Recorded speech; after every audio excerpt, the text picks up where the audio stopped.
ធំណាបងប្អូនអើយភ្លៀងមកមេធំកាលពីម្សិលមិញយប់មិញនេះយើងចាប់បានទាំងកង្កែបធំត្រីដំរីធំមែនទែន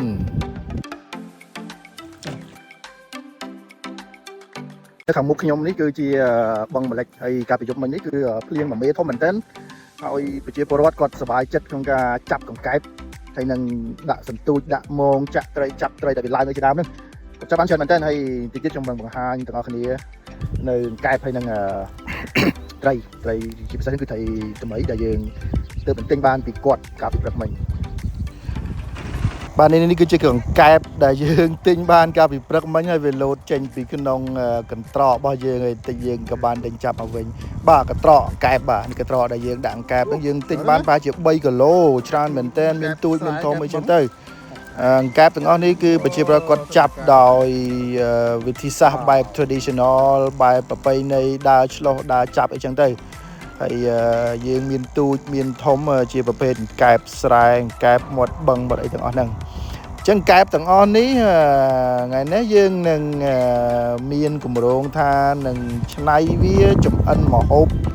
ប្រហែលជា2ឬក៏3មុខសម្រាប់បង្ហាញទៅបងប្អូនជាពិសេសគឺភ្ញៀវរបស់ The Safari បាទគេបាទលោតទៀតមិញហ្នឹងកំពុងតែនិយាយគឺវាលោតចេញពីកន្ត្រកហ្នឹងហើយយើងត្រូវដេញចាប់វាមកវិញបាទកង្កែបនៅទំនប់ម្លេចបាទអញ្ចឹងនេះខ្ញុំសូមបង្ហាញដល់បងប្អូនម្ដងទៀតបាទមកកន្ត្រកហ្នឹងតាមយើងថ្លឹងព្រឹកមិញយើងបានថាជិត3គីឡូកែបបឹងម្លេចយើងណាកាលពីយប់មិញភ្លៀងខ្លាំងមែនទែនហើយប្រជាពលរដ្ឋក៏ចាប់បានកែបច្រើនក៏ប៉ុន្តែខ្ញុំទិញពីប្រជាពលរដ្ឋទេមិនយើងចាប់បានពីសេខាងមិញហ្នឹងគ្រាន់តែជាការសម្ដែងរៀនចាប់សមចាប់ព្រោះយប់នេះប្រហែលជាអាចចាប់បានច្រើនទៀតមកលើកគៀតទីមើលណាត់មកបង្ហាញឲ្យបងប្អូនយើងមើលកែប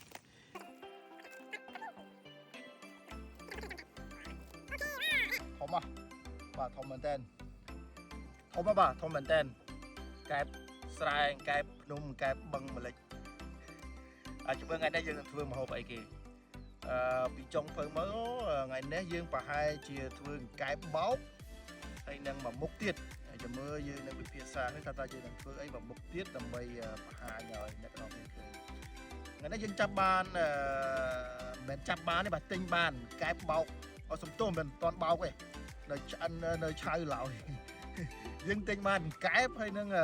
យើងទិញបានត្រីថ្មីបន្តិចទៀតខ្ញុំនឹងបង្ហាញត្រីថ្មីຂະຫນាត1គីឡូគឺល្មមមកសម្រាប់បងប្អូនដែលអញ្ជើញមកញ៉ាំអាហារទៅ Safari គ្នាតិចត្រឹម1គីឡូអីយើងល្មមចំហុយទឹកស៊ីអ៊ីវអញ្ចឹងថ្ងៃនេះខ្ញុំនឹងបង្ហាញមុខម្ហូប2ដែលយើងចម្អិនពីត្រីដំរីហើយនឹងកែបដែលយើងចាប់បានពីស្រែស្រូវវាលស្មៅមាត់បឹងយើងនៅទំនប់ម្លេចនេះអញ្ចឹងទីទៀតខ្ញុំនឹងឲ្យក្រុមការយកត្រីថ្មីមកបង្ហាញអាចយកត្រីថ្មីមកបង្ហាញមកណាអាចត្រីថ្មីយើង1គីឡូហ្នឹងហើយយកមកបង្ហាញមកអូខេអញ្ចឹងនេះគឺកែបបាទមើលចិត្តហើយបងប្អូនមើលបាទចិត្តណាកែបបាទធំទេបាទធំមកអានេះប្រហែលជាខ្ទង់5អី1គីឡូមួយនេះប្រហែលជា2 3ខាំអីមើលទៅបាទប្រហែលជា2ខាំអីមើលទៅហើយក៏អត់ដល់ទេបាទតែប្រហែលខ្ទង់5 6 1គីឡូធំបាទធំល្អមែនតើអូវ៉ាវកែបវាធ្វើអីឆ្ងាញ់ចុងទៅឆាគ្រឿងកែបមានអីទៀតយើងអាចធ្វើបានជាមួយថ្ងៃនេះធ្វើកែបបោកអូខេកែបបោកអូខេឆាក្តៅស្ងោរជ្រក់កែបស្រែស្ងោរជ្រក់អូយើងអាចស្ងោរជ្រក់បានណាអូខេ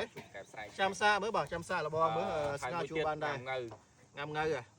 ច្រើនពេកហ៎យើងទុកម្ហូបខ្លះសម្រាប់ធ្វើជាមួយនឹងត្រីហើយនឹងក្តាមមកយើងដែរថ្ងៃនេះហ៎មានត្រីមានក្តាមមានកែបគេជួយលើកយករបស់ពិសេសរបស់យើងដែលយើងចង់បង្ហាញបាទដាក់ចូលក្នុងកន្ទួតមកបាទបង្ហាញតិចដាក់កែបចូលវិញសិនបាទមិញហ្នឹងគឺកែបឥឡូវយើងមានអ្វីដែលពិសេសជាងកែបទៀតគឺត្រីដំរីបាទយកត្រីដំរីយើងមកបង្ហាញបងប្អូនថាត្រីដំរីយើងពិសេសបាទសុំថយទៀតវ៉ាវត្រីដំរីបឹងអា2នេះប្រហែលជា1គីឡូ